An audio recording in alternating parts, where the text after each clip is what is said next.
What do you know? Good morning, everyone. How are we going? Good morning. Good morning. Excellent. Good morning. My name's Sean, and I'm the networking coach. And I basically empower people and companies to network effectively. As many of you know, smart networking is one of the most effective and cost-efficient ways to acquire new business and build long-term business. A lot of you go to network events. Is that correct? Mm-hmm. Yeah, you all go to network events. And I know a lot of people go to network events. But there's some that go to networking events to be there, and others that go there to networking to actually get something out of it. And I want to talk to you today about how you're going to get the most out of going to networking events. To be honest with you, networking can be very time-consuming and a waste of money. Yeah, you can sit there on a Thursday night going, I'm at a networking event. This is great. All my mates are at the pub, or Grey's Anatomy on TV. You know, and so what we want to talk about is how to make networking effective. Who here would prefer a warm lead, though? Who would prefer the right client knocking on their desk, rather than screening hundreds of resumes? You'd like to know that you can pick up the phone to that person and go, yeah, this is the person you can speak to. That would obviously be a lot of warm leads. You know, and that's really what networking comes down to. It's a way to overcome that telemarketing, that costly marketing bill at the end of the month, or all those things that are very time consuming. You want to cut them out and get straight to the people that you need to talk to. And that's really what we're going to be doing today. It's about creating a structure that generates ongoing referrals and recommendations. And you can do that so easily by working your room effectively. Really what we want to do is we're going to stop working continuously on things that we don't enjoy or time consuming and so forth, and get networking to work for us. So let's get into it. So we've put down the benefit of networking. What I'm going to do now is I've broken up working the room into 3 segments. Before networking, during networking, and after networking. 3 basic areas of networking, and we're going to cover all. So I want to consider when we talk about before networking. Okay, one is you need to do your research, as you said. Research is one of the key things that people don't do enough with networking. The next is your pack list for networking.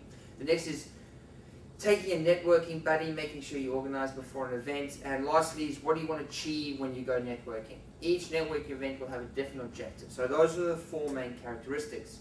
Now when I talk about research, there are a couple of things I like to research. The first thing is I like to research who's speaking. What is, you know, who's the host?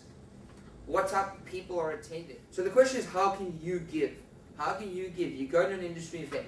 You go into a specific industry. How can you give them? How can you approach a networking event? Not going, this is what I do, this is what I can do for you, and this is how, you know. Rather approach it from an attitude of giving. And going, I work with people in this industry.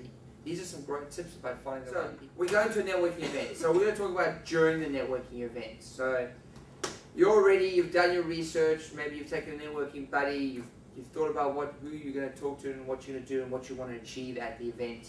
So what you do at the event. So the art of successfully networking events. So we rock up, we walk through doors, we're smiling, we're standing tall, we're looking excited, we want to be there, and we're here to network.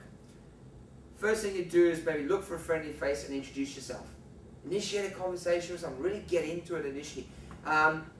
Most networking events have a registration table. You know, that's generally one of the first things you do is go to a registration table.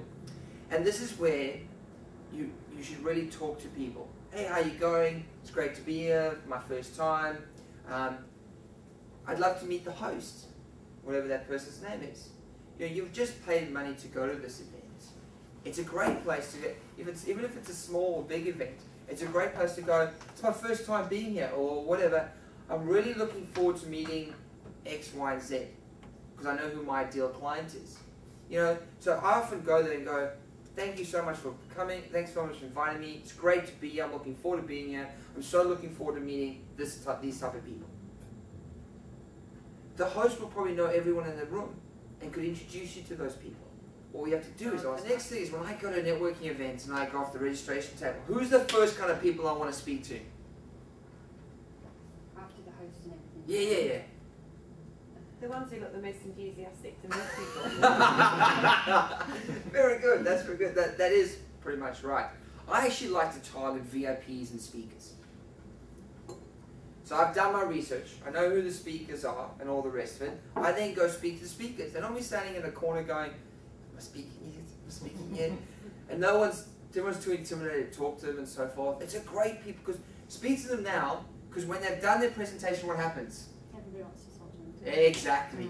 So speak to them first. Before I start talking about groups, I'm going to talk about conversation starters. About what you would say if you ran into someone. What do you like to do when you initiate conversation? Do you initiate conversations?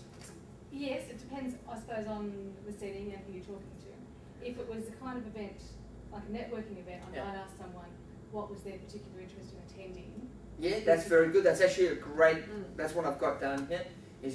So what was your reason for coming? What brought you here is a fantastic earlier. The art of conversation.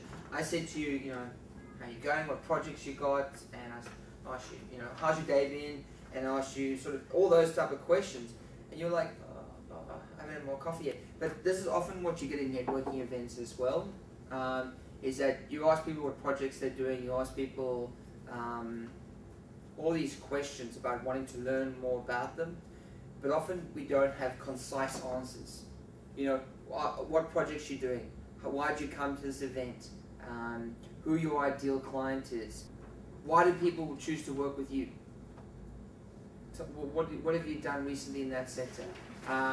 These are all questions. So what services do you offer? But put it in a nice way. And a story is a great thing because everyone remembers. I just wanted you to make a bit aware of, you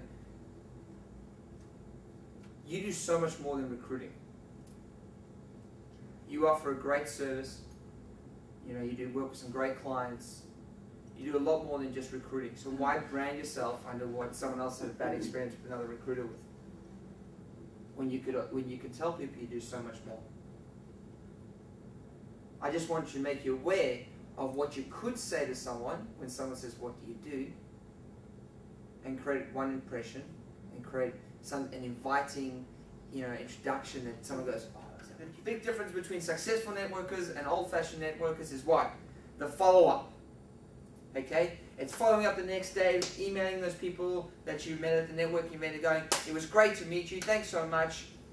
Here's a great ebook," or "Check out this resource," or "I'd like to recommend some." We don't do this enough. We don't follow up and recommend. And we shouldn't just be doing it after networking events, we should be doing it constantly. Relationships take hard work. You've got to continuously put time and effort into them. You should be contacting at least one person a day with networking, and it should be on a manner of, "Hey, I saw this article in the newspaper, thought it was relevant to you and your industry. I'd like to recommend a friend or a referral. I'd like to tell you about some information that's happening in the industry, or invite you to a networking event or to a great workshop or to anything." You always want to give into a relationship, okay? And embrace the act of giving and networking like successful networkers do, and you'll find that if you do the small things right, you'll get a lot more referrals and recommendations coming your way. So I appreciate your time today, guys. Thank you so much. I try to give so much information. I normally do whole day seminars on this. So if you get your personal brand statement right, and you really start, and you network effectively, you start attracting a lot more clients and more cost effective and time effectively as well. I hope you'll take on those techniques. Have a look at my website, have a look for the free ebook there, get those 10 questions right.